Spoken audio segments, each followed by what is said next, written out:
Família é a base para uma igreja forte. Por quê, pastor? Resultado da educação doméstica. Não existe igreja saudável sem educação doméstica.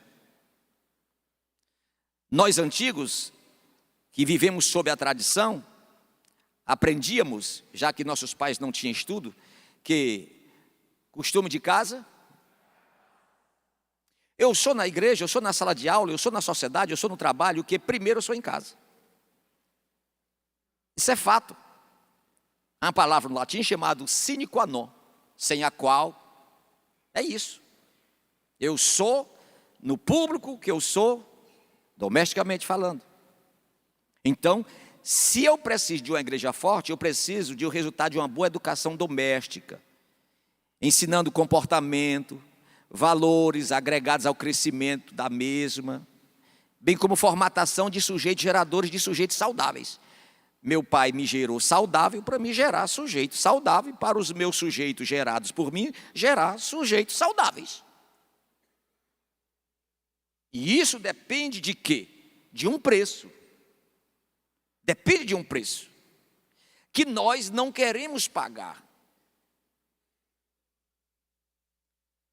E nos desesperamos quando o problema cresce. Aí temos que pagar de qualquer maneira. E por que não se determinar para resolver antes que este monstro cresça?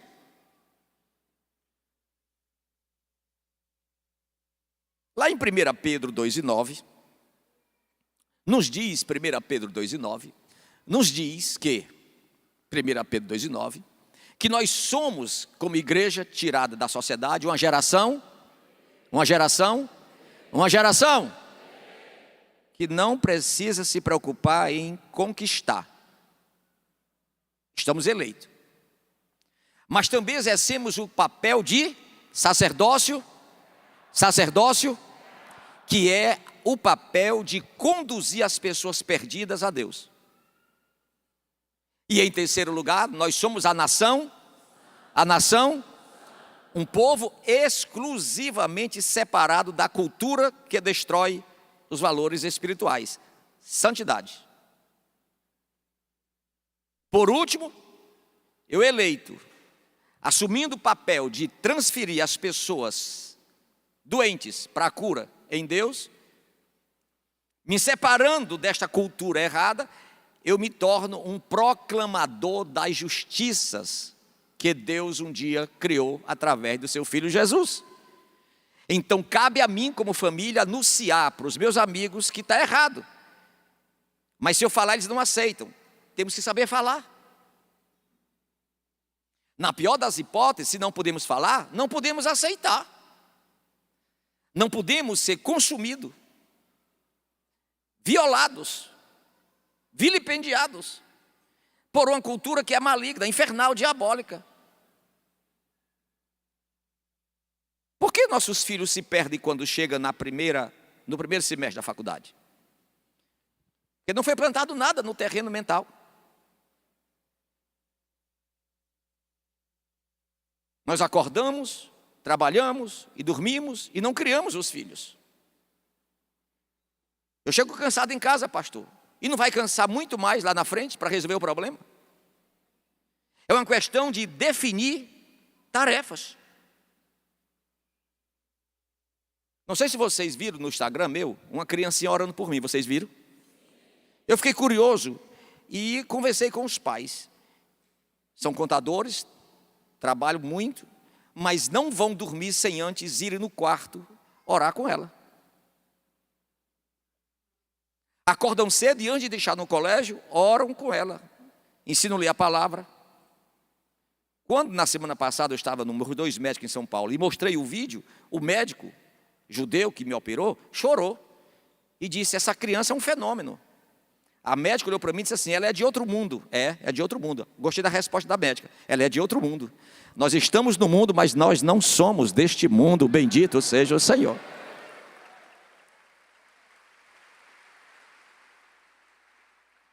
Qual é a chance daquela criança dar errado? Nenhuma. Ela pode lá na frente passar por algumas intempéries? Pode, porque ela é um sujeito. em construção.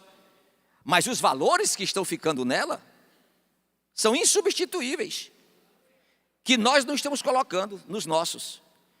Nós estamos organizadamente, com a nossa agenda, em amanhecer o dia, correr para ganhar dinheiro, ganhar dinheiro, ganhar dinheiro. Importante, muito importante. Mas o dinheiro desvaloriza, o dinheiro se acaba e uma vida é para a eternidade. E nós estamos perdendo a oportunidade de formar nossa sucessão. Nós podemos estar criando um obstáculo dentro da nossa casa por omissão nossa, preguiça nossa e acomodação nossa. Às vezes para se vingar do pai, se vingar do marido. É a prova que não está curada, nem está curado. Nós estamos doentes. Então precisamos desses valores. E esses valores são aplicados e construídos por Cristo. Lá em Mateus 16 e 18, Cristo disse para Pedro: as portas do inferno, Pedro, não irão prevalecer numa condição: que a minha igreja seja igreja. Se a minha igreja não for igreja, as portas do inferno prevalecerão. Mas se a minha igreja for igreja, as portas do inferno não prevalecerão. E para a minha igreja ser igreja, ela precisa obedecer, acatar, exercer, executar e vivenciar. Porque blinda. Eu tive a curiosidade de olhar a largura, a grossura da porta do carro ou dos carros que Donald Trump anda. Cada porta do carro dele é uma faixa de aço blindada de quase meio metro. Segurança. Pode vir bala, pode vir tiro de metralhadora, rifle, bate e sai. Não impede dele ser atingido por um ataque. A questão não é quem vai me atacar, a questão é a defesa que eu construí.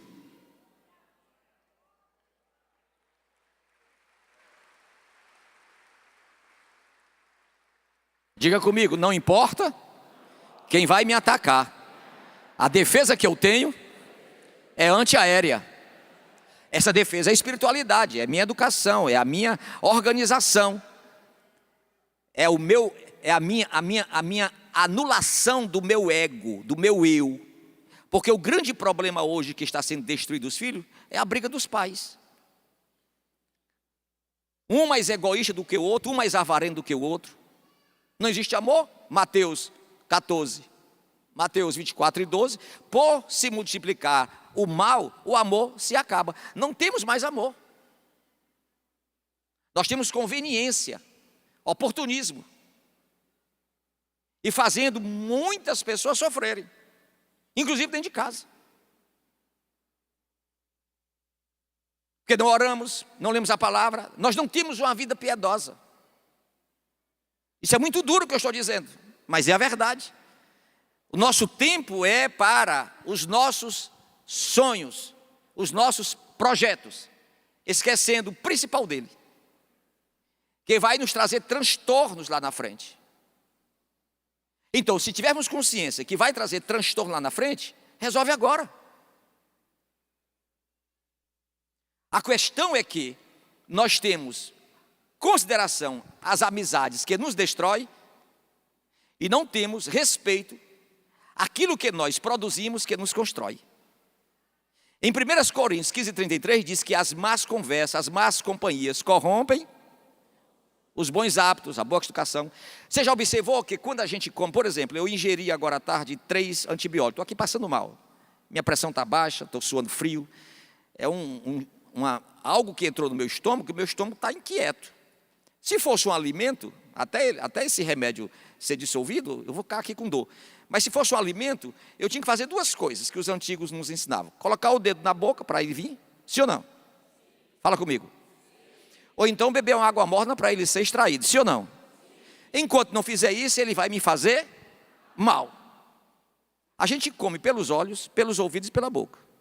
Digam comigo, a gente come pelos olhos, pelo ouvido e pela boca.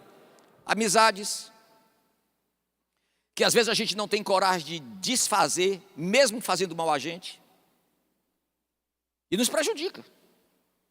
Quem são as amizades dos teus filhos? que eles estão comendo? Pelos olhos, pelo ouvido, pela fala. Tu conhece a amiguinha da tua filha? Tu conhece o amiguinho do teu filho? Como você quer combater a vida insensível que ela está tendo para com você, para dentro da sua casa, se você não sabe nada dela lá fora? Não sabe o que está fazendo na cabeça dela? Você já parou para observar que sua filha e seu filho, da noite para o dia, ficou erotizada? E você olha e não tem como resolver, nem como falar, que ela explode? Ela era assim? Ele era assim? Foi quando saiu de casa. Porque não teve blindagem, não teve proteção em casa. Aí nós queremos resolver agora. E exigimos que haja uma resposta. Não, a resposta está dentro de você. Dentro da sua mulher, do seu marido, da sua casa, do teu quarto. Está ali dentro. Está ali dentro. Dá tempo? Dá. Vai dar trabalho? Também. Mas não tem outra alternativa. Juiz não resolve, pastor não resolve, Deus não resolve. Quem resolve é Deus em você. Você pedir graça ao Senhor, se anular e dizer, eu tenho que me refazer. Vamos sentar. Se eu nunca conversei, vou conversar. Se eu nunca orei, vou orar. Se eu nunca li a Bíblia, vou ler. E se eu nunca dialoguei, vou dialogar. E se eu fui muito áspero, eu vou ser menos áspero. É você que tem que resolver, que a produção é sua.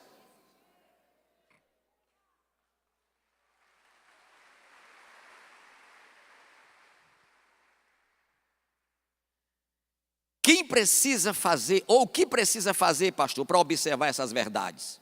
Primeiro, entender que a cultura do mundo é destrutiva e faz mal à saúde social, familiar e espiritual. Então, se eu tenho consciência que a cultura do mundo faz mal à minha estrutura familiar, social e espiritual, eu preciso de argumentos, eu preciso de lei, eu preciso de base, de fundamento, para vencer isso. Qual é a primeira base? Põe em Romanos 12 e 2. Romanos 12 e 2. Veja, 1 e 2. 1 e 2. Paulo começa dizendo assim, por favor, isso é um rogo desesperado, por favor, abra a mente para entender. Use a compaixão de Deus, a vida piedosa, a sensibilidade espiritual e busquem se afastar, tirar o vosso corpo, o vosso sentimento, a vossa razão, a vossa visão, a vossa cultura lá de fora. Sacrifica tua programação que está destruindo você, porque tem crente que não consegue se separar dos não crentes. Não é para a gente estar afastado deles, porque nós precisamos deles para evangelizar. Mas uma coisa é eu ser amigo, outra coisa é eu ser participante da programação dele. Bebida, praias e tudo que não presta. O que é que eu vou ouvir em uma panelinha de pessoas não evangélicas? Pornografia, imoralidade, desconstruição, destruição de valores. E eu estou lá. Que unidade, que comunhão tem a luz com as trevas, diz a Bíblia. Eu preciso deles para evangelizar. Se eles não querem a minha luz, por que eu aceito ele apagar? Se eu não quero ser apagado, por que eu vou para as trevas? Se eu já conheço a verdade, por que eu vou para a mentira? Se eu já estou limpo, por que eu vou para a sujeira? Se eu já estou perdoado, lavado, por que eu vou me sujar como um porco? Bendito seja o Senhor. Nós já saímos de lá. Essa aqui é a grande verdade. Eu estou falando para a gente salvar a família. Quem são teus amigos agora como pai e como mãe? Quem são tuas amigas? O que é que elas dizem para ti? O que tu está falando para elas? Ontem meu marido me maltratou. Passa um chifre nele, desse besta. Que essa é a cultura lá, sim ou não? Sim ou não? Fala comigo. E como é que a gente vai curar essa sociedade e ser uma igreja forte? E ele continua. Põe o versículo. Então apresente os vossos corpos em sacrifício, em renúncia, que é agradável.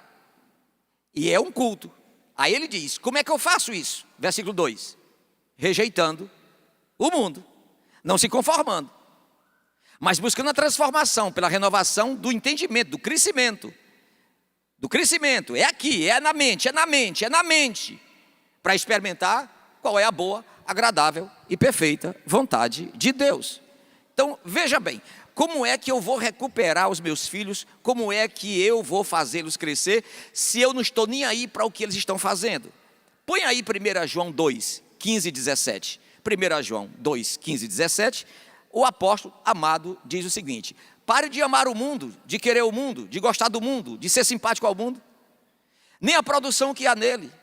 Porque se você gosta da produção que há nele, infelizmente a produção do Pai, que é espiritual, que é eterna, não pode estar em você. Aí ele continua dizendo, versículo, porque tudo, diga comigo, tudo,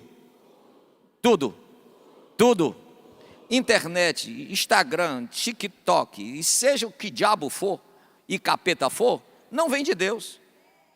Não vem de Deus. É do mundo. E torna você insaciável. A palavra concupiscência fala de um desejo ardente, exacerbado, exagerado. Aí você se torna soberbo. E a soberba não vem do Pai. Você para a não sentir o outro, não olhar o outro, dentro de casa, fora de casa. Versículo 17 diz o seguinte: e vai passar, porque não é eterno. Mas quem escolheu uma vida de discordância lá do mundo e de transformação da mente, e que faz a vontade de Deus, será vitorioso. Bendito seja o Senhor para sempre. Tá? Eu vou pedir licença a vocês para mostrar algo a vocês.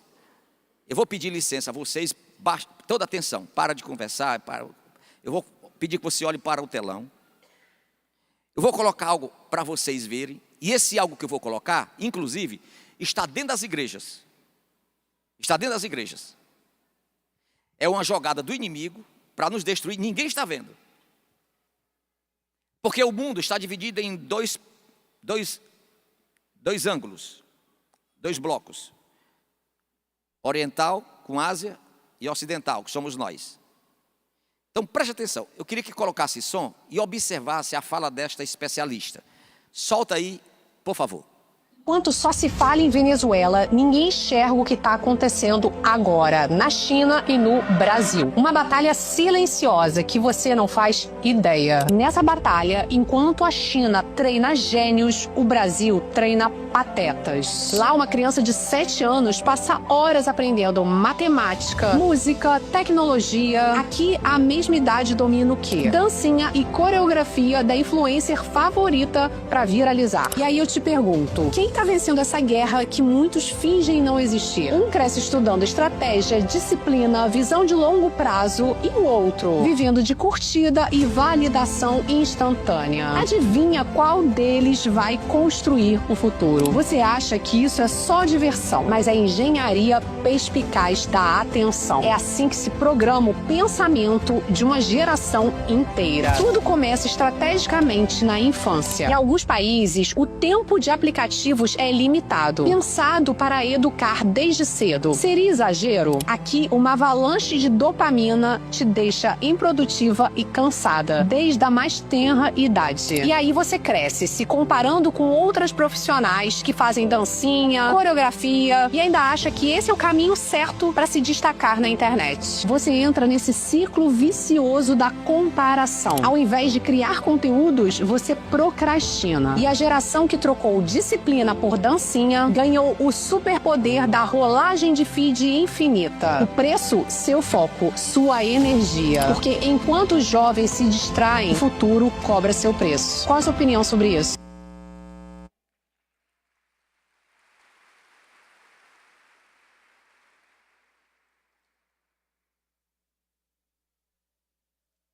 Doeu? Enquanto o mundo oriental e o mundo asiático está preparando uma geração, o bando de pateta e burros idiota brasileiros está destruindo o seu futuro. A começar da igreja.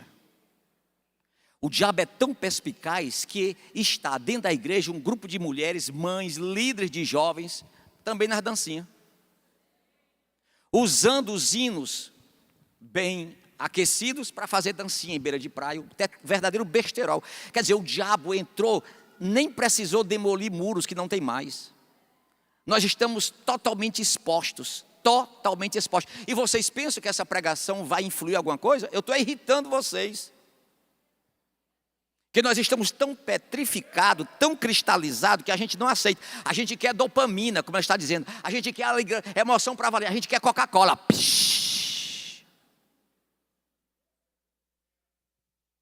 O que é que seu filho está estudando? O que é que ele está vendo na internet? Por que que sua filha está com o erotismo à flor da pele, respirando sexo? Necessitando, ele e ela, de apresentar o seu corpo, vender antecipadamente o seu corpo. Isso aí. Aí chama a igreja de antiquadra, chama a igreja de cafona. Essa é a narrativa, para desviar o foco. O que é que tu quer do teu filho? O que é que tu quer do teu neto? Você sabe quantos filhos de crentes estão nas drogas? Inclusive, de domínio público, foi dado a notícia no Brasil que já tem uma facção promovida, dirigida por pastores no Brasil. Sabe quem são eles? Desviados da igreja. Ainda colocaram a estrela de Davi. Aí estão dizendo que as igrejas é faccionada, vírgula. Uma sociedade que destrói a gente permite a sociedade destruir e depois ficamos reclamando. A igreja precisa se levantar. A igreja não é do mundo, a igreja não é do inferno. A igreja foi originada no Calvário de Cristo. Cristo desceu para gerar uma igreja poderosa. Bendito seja o Senhor para sempre. Glorifica o Senhor. Aplauda mais forte, dê glória a Deus mais forte.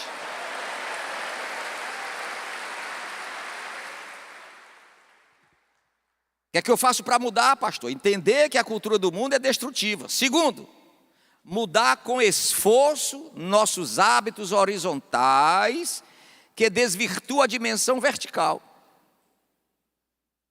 Mateus 6,23 está dizendo assim, olha, vocês querem ser abençoados? Busquem primeiro o quê? Primeiro o quê? O reino de Deus. Se porém os teus olhos forem maus, tu não vai buscar o reino de Deus. Os meus olhos se tornam maus quando eu perco a percepção da verticalidade.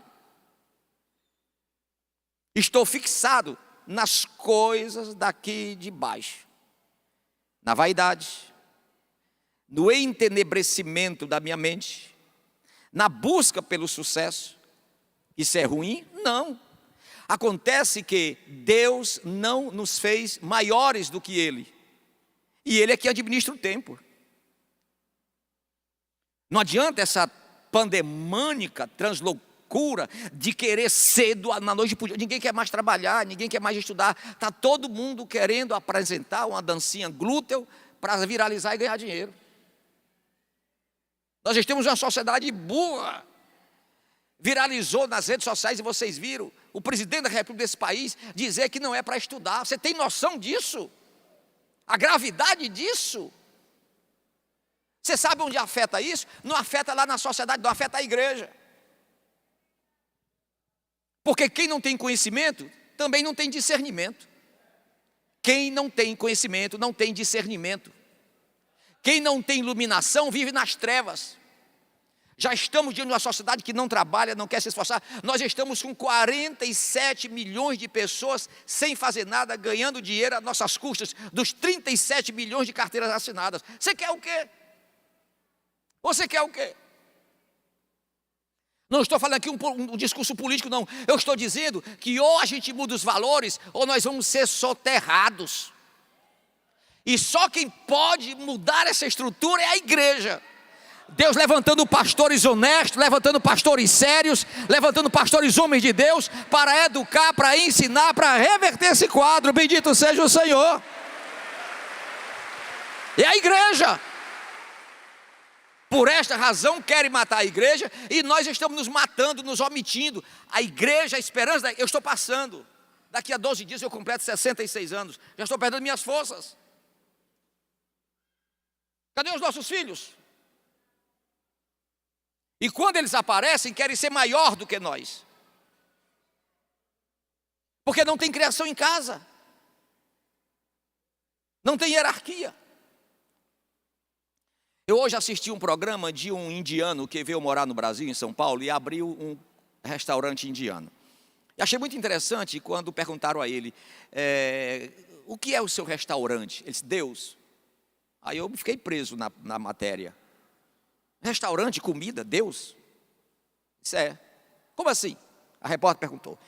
Ele disse, olha, você sabe que a Índia tem 10 mil anos de civilização. 10 mil anos de civilização. E o que mais nos formata é o temor. Gente, eu fiquei, não acredito. O que mais nos formata é o temor.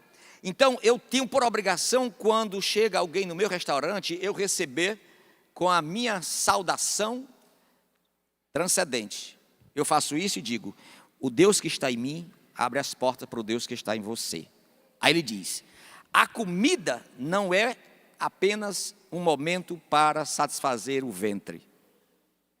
A comida é uma gratidão, que a gente antes de comer reza, ele dizendo, e pedimos a bênção porque é uma ligação com o divino. Gente, olha que educação. 10 mil anos de cultura. Eu estou dando aqui um exemplo de uma coisa simples, onde Deus é louvado, Deus é engrandecido.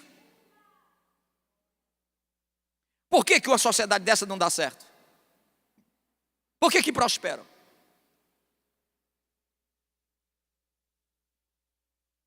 A Coreia, que era só uma, não existiam duas, há 70 anos viveu uma guerra, acabou tudo, ficou só epidemia, tuberculose, pessoas morrendo, uma fome, devastou tudo. Em 70 anos se tornaram uma potência mundial através de 2 comportamentos: religião e educação. Aí aparece um bando de demônio no Brasil dizendo,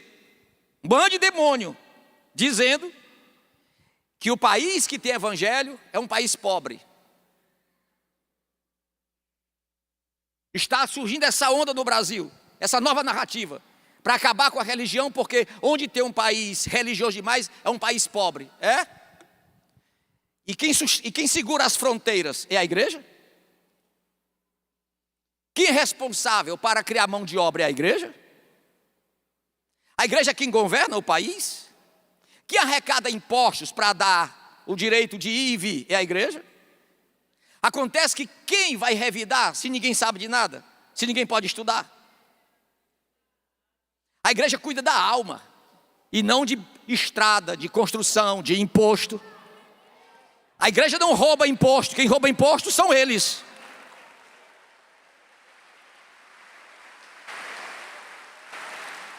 Agora, por quê que fica todo mundo calado? Porque temos uma narrativa para ninguém saber de nada. Ficarmos tolinhos, burrinhos. A culpa é da igreja. Deixa eu dizer uma coisa para vocês. Não tem livro nenhum de geografia, filosofia, psicologia, psiquiatria, sociologia, ciência, que tenha a autoridade da inerrância da Bíblia. Não tem. Não tem. O mundo está repleto de livros abandonados, ultrapassados, livros científicos, livros filosóficos, livros quaisquer. Você sabe quando foi que a Bíblia passou? A Bíblia é mais atual do que o jornal que vai circular amanhã.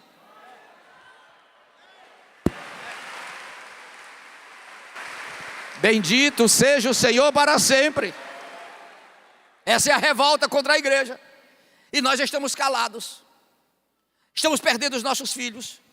São consumidos pela filosofia de um professor que não sabe nem o que é filosofia. Vocês acompanharam esse caso aí no Rio Grande do Norte? Estão matando um pastor porque é professor lá na universidade lá, e ele está falando a verdade, estão matando ele. Não se pode mais dizer a verdade. Há um espírito do erro. A Bíblia, Paulo fala do espírito do engano, que nos últimos tempos dominaria a terra. para fechar o entendimento das pessoas. Somente a igreja tem a luz. É o evangelho que abre porta, é o evangelho que ilumina, é o evangelho que liberta, é o evangelho que purifica, é o evangelho que reforma, é o evangelho que transforma, é o evangelho que dá luz, é o evangelho que abre caminho, é o evangelho. Bendito seja o Senhor. Entenda isso. Entenda isso. Então o que é que eu faço para mudar meus esforços? Como é que eu faço para mudar meus esforços? Colossenses 3, 1 e 2. Mude sua visão e mude seu pensar. Colossenses 3, 1 e 2 diz: se eu já saí de lá, eu devo buscar as coisas lá de cima. Devo buscar as coisas. Segundo, buscar. E segundo, pensar. Buscar e pensar. Pensar, eu reflito, eu fecho os olhos e penso. E trago conhecimento. Buscar, eu me esforço. Que esforço nós estamos fazendo? Que pensar nós estamos a pensar? Essa é a grande verdade. Precisamos de uma família forte? Precisamos. Primeiro passo. Domingo é o dia do Senhor, não é dia de shopping, nem dia de praia. A igreja facilita, tem 2 cultos. Eu não fui de manhã, mas eu vou de noite. Eu não fui de noite, mas eu vou de manhã. Não gastais, capítulo 55 de Isaías, não gastais o dinheiro daquilo que não é pão. Por que a Bíblia diz isso? Porque nós estamos em um mundo incerto. O verdadeiro evangélico, ele é controlado, organizado. Ele tem demandas, não gastando tudo que ganha. Ele é organizado. Ele tem patrimônio. Ele tem plano de saúde. Ele não é consumista. Ele é organizado. Ele trabalha. Ele não é um péssimo funcionário. Cortei o cabelo sexta-feira e o rapaz do cabelo disse assim: estava lá do meu salão, pastor. Ele é aqui da igreja, ele está aí. Chegou um funcionário público, escuta isso, que mora aqui perto da igreja. Aí pediu para mim colocar uma música do mundo. Eu digo: não, eu não uso. Eu sou evangélico. Ah, você é evangélico? É de qual igreja? Da Canaã. PQP. Aquele cara é muito rico. Aí disse: quem? Aquele pastor daquela igreja. Por quê? Tu já viu de domingo de manhã e de noite o estacionamento? Olha a leitura que ele fez. Olha a leitura que ele fez. Porque você pode ter o salário mínimo, mas você é tão organizado, você tem seu carrinho cheiroso, limpinho, encerado. Porque quando a gente é fiel no trabalho, Deus nos torna feliz e próspero.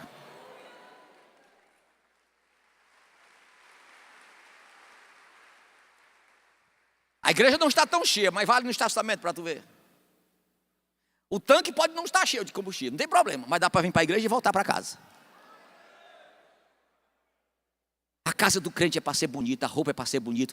Nós somos um povo que a gente não gasta dinheiro com cachaça, com cigarro, com droga, com jogo, com imoralidade. Nosso dinheiro é para o nosso benefício saudável que Deus nos dá. É a nossa saúde. Bendito seja o Senhor para sempre. Bendito seja o Senhor para sempre. Entenda isso.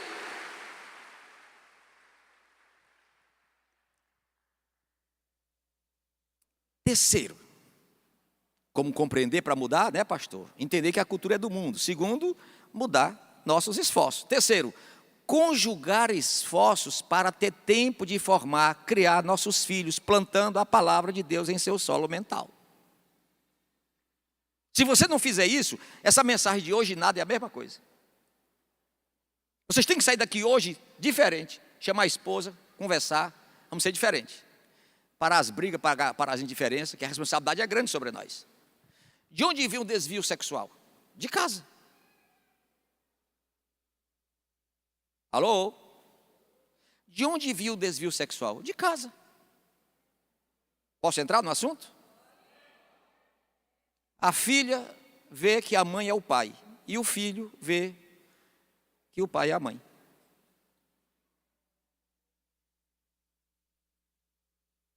E não adianta a narrativa dizer o contrário, que não vai ter base. A base é essa. Se a mãe é o cabeça do lar, o filho vai querer ser a mãe.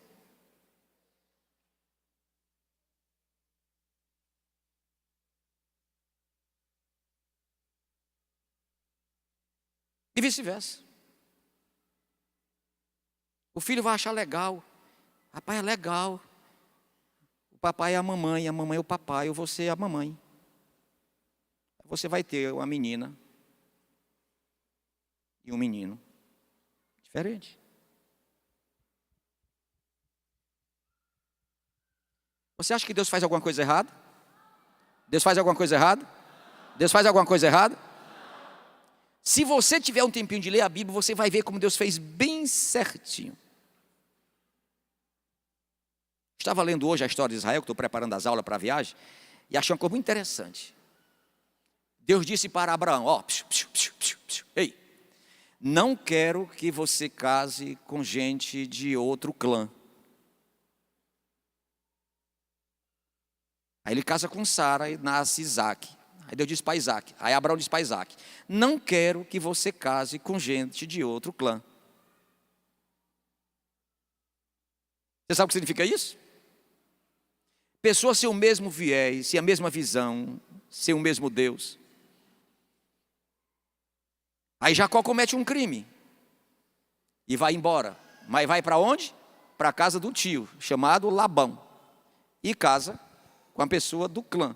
Mas nasce um filho em Jacó e ele casa com a pessoa fora do clã. E começa o desmantelo. Que clã é esse? Até no meu tempo da irmã Elóia, tempo do pastor Antônio, tempo do Jair, pastor Divaldo, nós éramos ensinados a casar com pessoas da...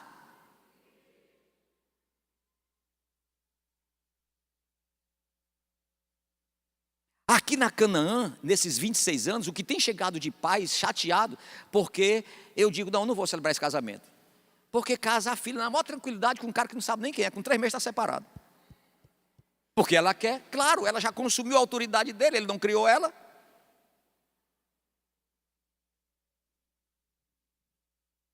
Por que a Bíblia diz que tem que ser do mesmo clã? Porque o cara está escutando a palavra. O cara está entendendo o reino. O cara está sendo preparado para ser um bom pai, para ser um bom marido, para ser um bom provedor. Tem exceções raríssimas. Mas é a verdade. Se eu pedir para levantar a mão aqui, quantas mulheres separadas que não deu certo o casamento, um bocado vai levantar, ou não? E vice-versa. Por quê? Porque nós perdemos o caráter do sal.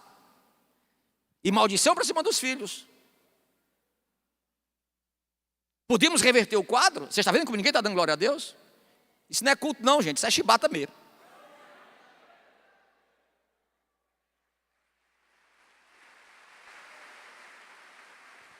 Isso aqui é a prova que nós estamos perdidos. Isso aqui é a prova que nós estamos perdidos. Nós somos hipócritas. Estamos dizendo que somos salvos, mas nós estamos em situação delicada. Egoístas. Tem exceções? Tem. Por que tem exceções? Porque nós estamos há um século, olha para mim, nós estamos há um século nesse Brasil sendo desconstruído. Um século sendo desconstruído. E esta geração é que está mesmo. Então, vamos plantar a palavra de Deus no solo mental dos nossos filhos. Põe aí Provérbios 22 e 6. Provérbios 22 e 6. Provérbios 22 e 6. Educa. Você sabe o que é educar? É dar luz. A criança no caminho. Porque quando ele envelhecer, está tudo guardado lá. E mesmo que chegue a se desviar, vai chegar o momento de voltar. Não esquecerá o que aprendeu. Bendito seja o Senhor para sempre. Para sempre. Vamos terminar. Eu sei que vocês não estão gostando, já tem gente querendo ir embora, mas eu vou terminar. Põe aí Deuteronômio, capítulo 6, versículos 6 e 7. Deuteronômio 6. Estas palavras que hoje eu te ensino devam estar no bolso. Devem estar onde? Certo. Ensina a teus filhos. Nestas palavras, fala quando estiver assentado em casa. Quer que assiste em casa? A Globo. Você quer o quê? Novela, desvio de caráter, tio pegando sobrinha. Você quer o quê? programação infantil subliminar. Deixa aí pelo menos estar quieto, está quieto e o diabo consumindo. E quando for pelo caminho, meu filho, isso aqui é errado, meu filho. Ali é o mal, ó, não vá para ali não. Andando pelo caminho, ensinando. E quando for se deitar, meu filho vai se deitar, o sol já se pôs, Deus que deu esse dia. Dormiu a noite toda, levantou-se, Deus nos acordou, Deus restituiu o nosso dia, a nossa vida, o nosso fôlego. Entendeu? Enche essa criança. Fala sério. Fala sério. Você quer dizer que você faz pelo menos 0,000000001 disso?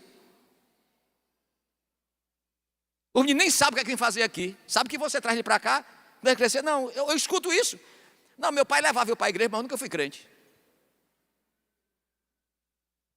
Você traz o menino para a igreja, mas não torna o menino igreja. Você traz ele para a igreja, mas não faz dele a igreja. Olha aí Provérbios 29:15. Provérbios 29:15. Veja o que diz, para a gente terminar. Provérbios 29:15. A vara, que é a disciplina, e a repreensão mata. A vara e a repreensão mata. A vara e a repreensão mata. Dá o quê? Porém a criança que domina pai e mãe vai envergonhá-los.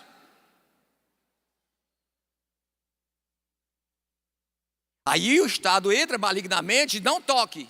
Entendeu? Artimando o inimigo. Não é pecado ser duro. Se não pode cortar com uma lâmina pequena, corta com machado. Se não pode resolver com uma palavra ríspida, resolve também. E não pode falar. Mas resolve. Somos nós os responsáveis de torná-los, eles, amanhã, pais para criar os filhos dele. É uma geração gerando outra geração, sim ou não? Sim ou não? Aqui eu sou taxado de machista, aqui eu sou taxado de pai duro. Davi, se o Davi pisar na bola, leva a mão no pé do vidro. 45 anos de idade. Sou pai dele, enquanto eu estiver respirando, eu sou o pai dele.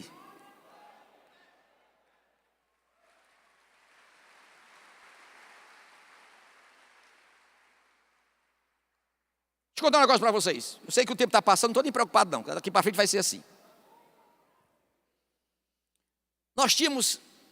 Eu tinha 6 anos de idade, e ainda faltava nascer mais 2, éramos 4.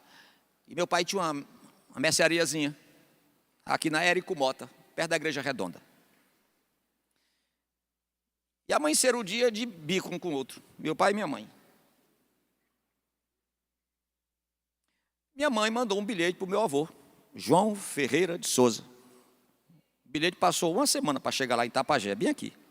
A estrada era ruim, tinha ido ser de carro de madeira. Quando o vovô recebeu o bilhete, o vovô não respondeu. Ele veio. Paletó, óculos preto, chapéu na cabeça, de massa, a Bíblia. Chegou lá em casa, alvoroçou todo mundo correu para pedir a bênção da paz do Senhor. A mãe já ficou com medo, ficou lá dentro. Ele só fez entrar e olhar para o meu pai. Ficou só olhando para o meu pai. Meu pai baixou a cabeça e ele olhando. Antes de ir embora, chegou e voltou. Mas ele disse uma palavra antes de ir embora. Olhou para ele e disse: olha para mim, caba. Você viu alguma vez eu fazer isso com sua mãe? Fechou a porta e foi-se embora. Só sei que no outro dia minha mãe amanheceu fazendo café. Eu acho que a coisa funcionou para valer.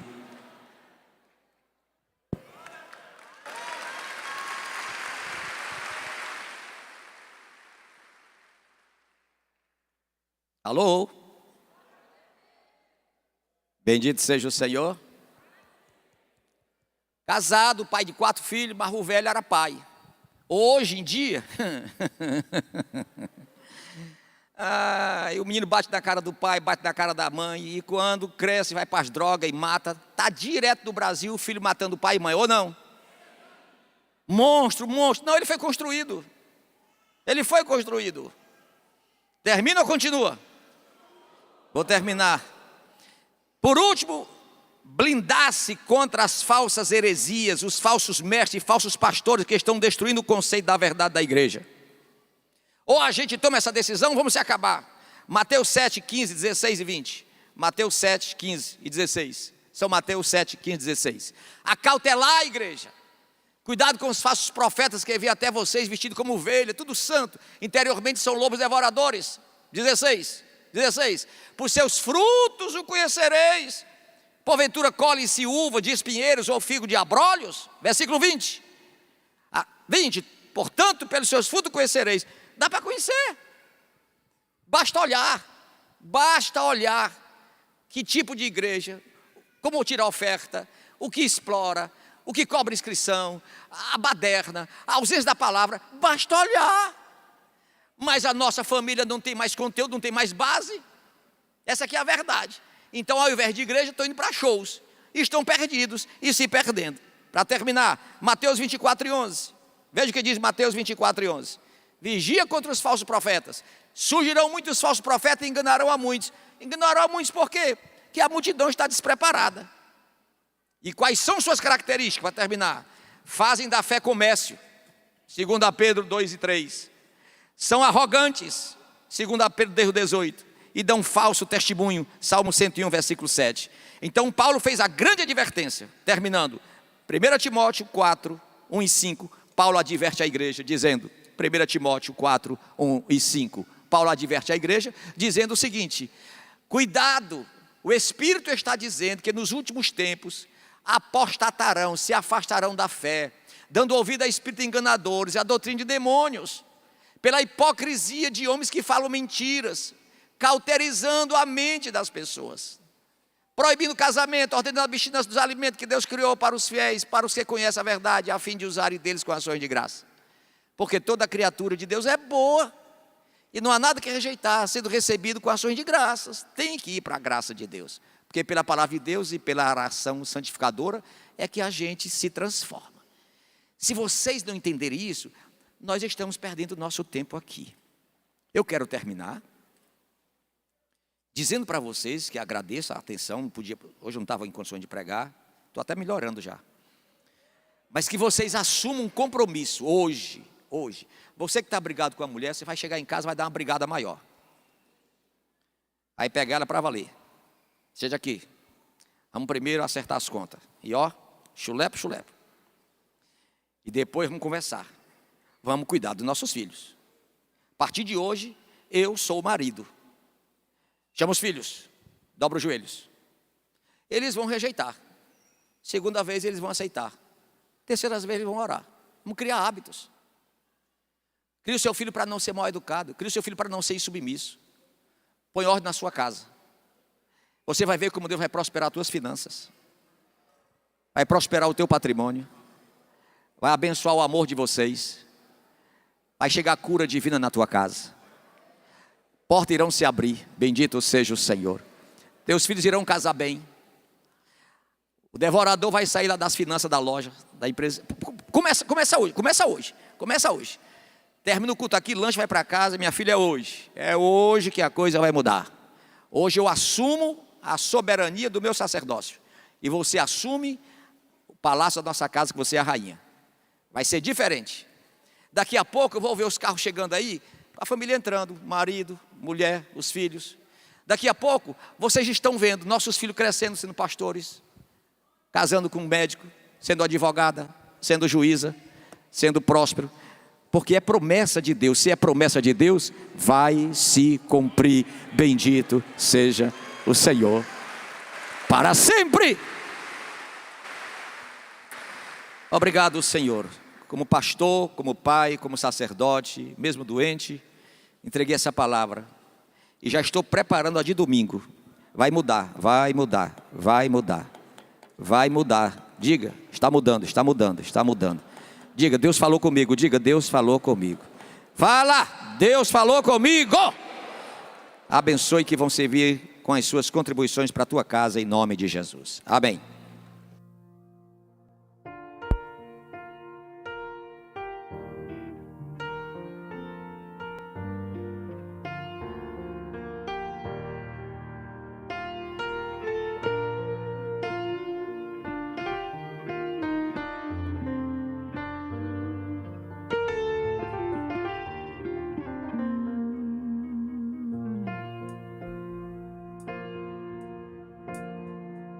de mim. Quero oferecer sacrifícios de louvor.